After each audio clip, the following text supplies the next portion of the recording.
Many times I get a phone call from somebody who is going to say, hey, me and my spouse, we're not getting along. She's demanding that I leave, or he's demanding that I leave the house. What do I do? I don't want to leave the house. I don't want to abandon the house. I'm afraid it'll hurt me when I get into court in a dissolution action. The answer is no, it's not going to hurt you.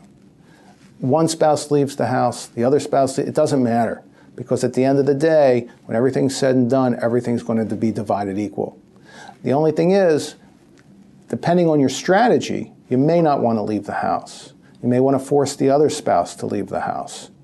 It's just a question of what your strategy and what your goals are, and that's something we can help you figure out.